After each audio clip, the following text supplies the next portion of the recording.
Agora, Gui, ela é polêmica. A colunista Flávio Rico, do R7, ele soltou uma bomba envolvendo o apresentador Gugu Liberato. Gugu, um dos maiores nomes que nós tivemos na TV brasileira, e não é de hoje que alguns rumores ali sobre a sexualidade do Gugu vieram à tona, né? Falaram também sobre a forma como os filhos dele foram gerados ali por inseminação artificial. E o Flávio Rico, colunista do R7 e também amigo pessoal do Gugu, confirmou as informações. Durante um bate-papo ali no canal Futeboteco no YouTube, apresentado pelo Rodolfo Gomes e o Felipe Oliveira, o Flávio Rico ele falou sobre a sexualidade e a morte do Gugu e ainda detonou a guerra pela herança que está dividindo ali a família. O assunto ele veio à tona quando eles comentaram sobre a morte do Gugu. E ali o Flávio Rico ele começou a relembrar, né, que foi o primeiro a saber do acidente, abre aspas, recebi dos Estados Unidos, 4h30 da manhã, que o Gugu tinha ido para o hospital em estado grave. O Gugu era meu amigo, vi o Gugu nascer na televisão. Um cara que sempre me tratou maravilhosamente bem. Gente boa demais, um cara puro. Disse aí o Flávio Rico, que contou então que entrou em contato com a assessoria dele, com a Esther Rocha, que primeiramente negou e depois confirmou a informação após pedir, né, para que ele não desse a matéria. A Esther entrou em contato e autorizou a publicação e ele então detalhou o acidente. Abre aspas. Peguei, dei a notícia e a verdade verdadeira é que ele foi se meter a bacana e consertar o ar-condicionado da casa. Ele saiu da viga e pisou no teto de gesso. Na queda, ele meteu a testa com tudo em uma barra de ferro e caiu no chão. Fecha aspas. Hoje disse aí Flávio Rico. Logo depois, os apresentadores ali comentaram sobre a briga judicial que separa a família do Gugu pela herança. E aí o Flávio Rico disse, abre aspas, depois teve aquela briga de filho, mulher por herança, um negócio descabido. Ele deixou tanta coisa e no velório já estava um mal-estar, um negócio muito desagradável, fecha aspas. E aí vem a maior polêmica dessa história toda, né?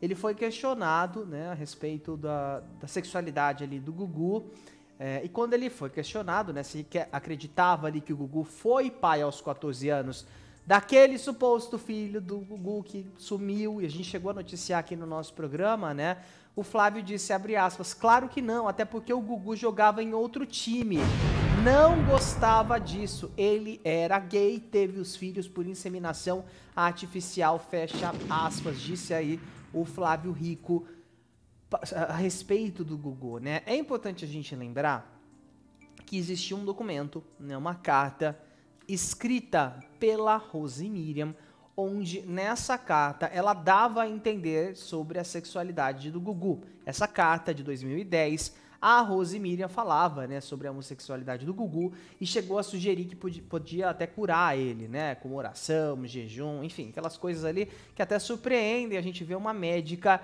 dizendo, né, uma médica publicando, né, ainda mais numa carta que era a cunho pessoal e acabou sendo divulgada ali pelo portal em off na época. E agora, pela primeira vez, a gente vê uma pessoa que era tão próxima do Gugu, como é o caso do Flávio Rico, falando abertamente sobre isso e confirmando algo que, na minha humilde opinião como jornalista, na minha humilde opinião como repórter e como apresentador que me intitulo, né, à frente aqui desse programa há quase 2 anos, eu acho que virou um circo tão triste a gente ver. Realmente é algo que me entristece, sabe? A gente tá falando de um cara que eu infelizmente não tive a oportunidade de conhecer pessoalmente, mas que eu cresci assistindo, e muito do que me incentivou a fazer comunicação foi graças ao que esse homem aqui fez na televisão brasileira. Acho que assim, para você gostar de comunicação, porque a gente sabe que comunicação não é uma coisa que dá dinheiro, infelizmente, né? Como deveria, porque ninguém vive sem informação hoje em dia, né? Nossos colegas deveriam ser melhor valorizados, inclusive. O que esse cara fez aqui pela televisão brasileira, eu duvido que alguém vá fazer igual ou similar, assim, sabe? Três, quatro pessoas ali que a gente pode falar que realmente fizeram história pela televisão brasileira, e o Gugu é uma dessas pessoas. E eu acho que as pessoas se apegam hoje em dia tanto nessa relação de, mas ele era hétero, ele era bi, ele era homossexual. E a gente viu essas três nomenclaturas sendo ventiladas durante todos esses anos de uma coisa que, assim, as pessoas, infelizmente, Gui, elas colocam, nossa, o cara é foda, ele fez isso pra TV, mas não tem esse mas. Não tem esse mas. Esse mas nunca existiu. Esse mas não existe. A gente não pode anular. E a história do Gugu, de formatos, de ser uma pessoa que realmente tratava os profissionais ali com muito carinho. Não tem, gente, uma pessoa de produção que tenha trabalhado como o Gugu, que não fique com a voz embargada, que não fique com o olho trêmulo e cheio de lágrima quando a gente menciona Gugu Liberato. As pessoas realmente tinham um carinho muito grande, têm um carinho muito grande por ele. Ele sempre foi muito reservado com relação à vida particular dele. E eu acho que se foi inseminação artificial, se não foi, o problema não é nem de ninguém, sabe?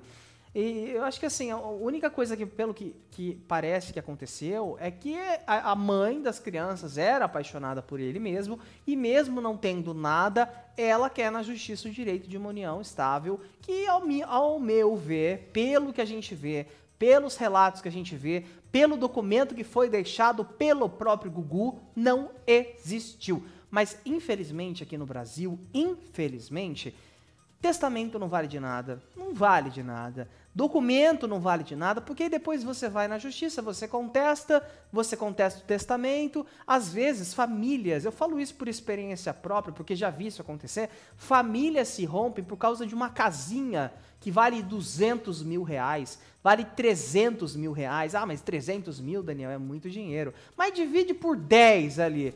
Aí dá porra nenhuma, 10 mil reais ali que seja, para você ficar longe, né, de pessoas que você acreditava, que confiava. Então é sempre assim, né? A família sempre se separam quando um vô morre, quando uma avó morre, que são aquelas pessoas, né, que tinha uma casinha lá no interiorzinho, um carrinho bonitinho, aí todo mundo vem atrás, né? E aí quando a gente fala de uma briga bilionária, de um homem que era um dos mais ricos comunicadores do país, um dos maiores cachês, a história dele, o legado desse homem fica para trás e ficam sapateando e jogando terra de cemitério na história dele, como se ele não tivesse sido nada, como se ele não tivesse sido importante, como se ele não tivesse, Gui, ajudado milhares de pessoas. Acho que assim, construir um sonho, sonhar mais um sonho, são quadros que realmente são feitos para dar audiência? Sim. São feitos para dar audiência. A TV não é uma amiga da gente que vai te dar prêmio, que vai te dar as coisas, simplesmente porque ela é uma pessoa boazinha. Não, a TV está fazendo isso para que outras pessoas assistam e elas vendam anúncio e ganhem muito dinheiro. Mas aí esse cara aqui da foto, ele morreu e muita gente veio falar. Ele me ajudou quando eu estava na merda. Ele me ajudou na condição de eu não falar pra ninguém. Instituições, famosos, pessoas que não tinham mais nada, que perderam tudo e foram lembradas pelo Gugu. Ele não precisava levar no programa dele para fazer show, para fazer assistencialismo. Ele simplesmente ia lá. É aquilo que eu falo aqui no programa e sempre vou reforçar. Muito ajuda quem não fica divulgando. Igual a gente falou do Rio Grande do Sul, né, que uma galera de influenciadores aí tava pedindo doação e tava colocando o comprovante do Pix. Você acha que não é para se promover com a desgraça das pessoas? Claro que é para se promover com a desgraça das pessoas. É assim que, infelizmente, o mundo funciona. As pessoas tentam usar qualquer coisa de ruim para tentar se promover. E o Gugu não. O Gugu, ele sempre ajudou as pessoas e sempre fez questão que isso não fosse divulgado. Então, assim, eu tenho muito respeito pelo Flávio Rico, admiro muito, muito a história dele. Eu acho até importante que ele fale, né, mais sobre o Gugu, mas dessa forma meio escrachada, como ele falou, eu não entendi como uma falta de respeito, mas eu achei que foi desnecessário ali. Foi colocar uma vírgula em algo que já podia ter tido um ponto final há muito tempo. E que as pessoas parem de resumir Gugu Liberato, mas ele era gay, mas ele é bissexual, mas ele é hétero, mas ele é assexual, mas os filhos foram feitos em fertilização, foi inseminação. Não interessa. Imagina você aí na sua casa, pega alguma coisa que você ou não faz questão que as pessoas saibam, ou às vezes algo que você não quer que as pessoas saibam, ou sei lá, algo que você não tem muito costume de falar para as pessoas. Tipo, vamos supor que você não goste de algo. Não gosto da minha sobrancelha. Aí você morre, a fulana da sobrancelha. Não, a fulana era maravilhosa, mas a sobrancelha dela, ela tinha uma barriga. Sabe, na minha concepção, é isso que as pessoas fazem. Elas pegam, resumem e tiram tudo aquilo, né, que o cara fez de importante. Mas ele era gay.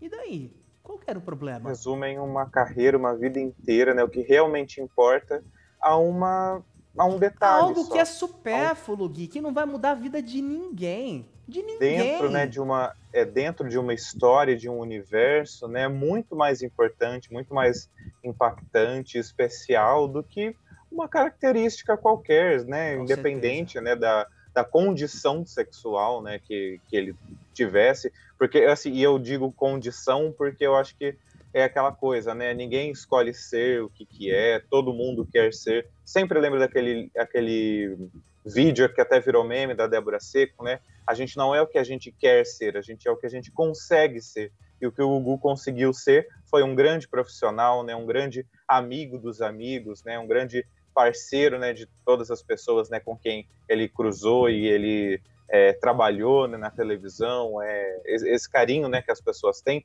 E eu acho que nesse caso é muito triste que sempre se volta a essa questão de, não, como você bem disse, não, mas ele teve filhos com inseminação, mas ele era gay, mas ele, mas a vida íntima, né, a condição, né, a orientação sexual do Gugu sempre sendo colocada como uma coisa mais importante do que o legado, né, que ele trouxe.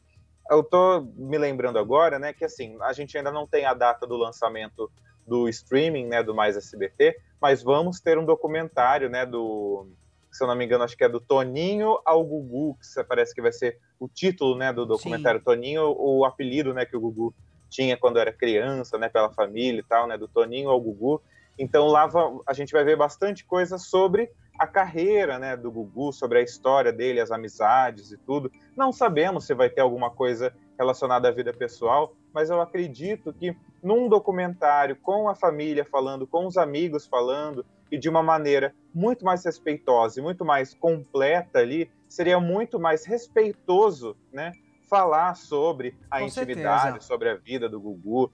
E aí se a Rosemiriam realmente quisesse falar sobre a paixão dela, que ela sempre teve, né, e a carta, né, que a gente até trouxe aqui alguns meses atrás. Nós trouxemos na íntegra, inclusive, essa trouxemos carta. Na íntegra. Eu tô me lembrando também que a gente comentou uma entrevista que o Gugu deu para Playboy lá nos anos 80, falando que ele, né, começou, né, a vida ali afetiva um pouco mais cedo, e aí a gente até, né, brincou de certa maneira, né, com essa questão, será que ele pode ter sido, o Ricardo Rocha pode, né, mesmo ser filho do Gugu, não ser filho do Gugu, que é uma questão também que a gente está esperando, apesar, né, de ser muito curioso, muito divertido, a gente demorado, também trata com muito, né, respeito, né, e demorado, né, mas assim, eu acho que num documentário, de uma maneira mais responsável, imparcial, talvez, eu acho digamos que, assim. Exato, imparcial, eu acho que seria mais válido do que só ficar jogando dessa maneira assim, eu acho que a melhor palavra é dessa maneira vulgar, né? Jogando só para... é que ele não jogava no mesmo time que eu, mas o Gugu era gay, ele pode ter sido qualquer coisa, mas ele era gay. Eu acho que é preciso ter um pouco mais de respeito e dar peso para as coisas, o peso que as coisas têm na realidade, não colocar peso em coisas que não são tão importantes assim, que são meros detalhes, na verdade. Detalhes que, mais uma vez, reforçamos, né? Só faziam a